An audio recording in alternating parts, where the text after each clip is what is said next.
C'est une suite logique des rencontres d'échange que le mécanisme national de suivi de l'accord cadre a initié depuis plusieurs mois avec les partenaires privilégiés de l'accord cadre d'Addis Abeba.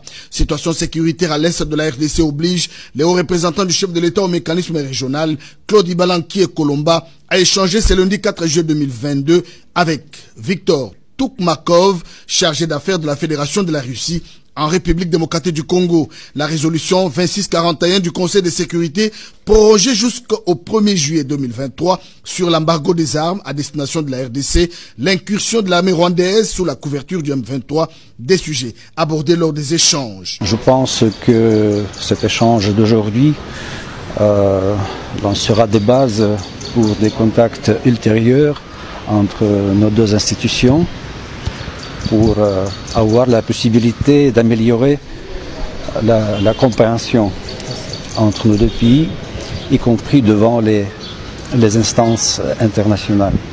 Comment un pays membre du mécanisme régional de suivi peut servir de base arrière au mouvement terroriste et agresser la République démocratique du Congo à l'indifférence totale des autres pays membres, s'interroge Victor Toukmakov.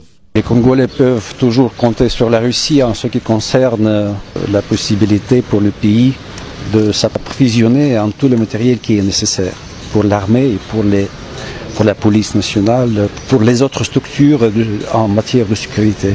En dépit de l'embargo du Conseil de sécurité de l'ONU sur les armes et des sanctions irrélatives, la Russie envisage de perspectives de coopération entre les deux nations. Agression dans l'Est, Karine Rossoki, Miss Indépendance, dédie ses prix à toutes les femmes de l'Est de la République démocratique du Congo et plaide auprès du coordonnateur du mécanisme de suivi de l'accord cadre pour un appui logistique au FARDC afin d'en finir avec ces cycles de violence. À toutes les filles de la RDC, particulièrement celles-là qui sont à l'est du pays, qui vivent maintenant un moment très difficile, même pas maintenant, depuis des années, elles vivent des moments difficiles. Je vais leur demander d'être fortes, parce qu'elles sont intelligentes, elles sont capables de faire des choses. C'est le moyen qui leur manque, de rester telles qu'elles sont.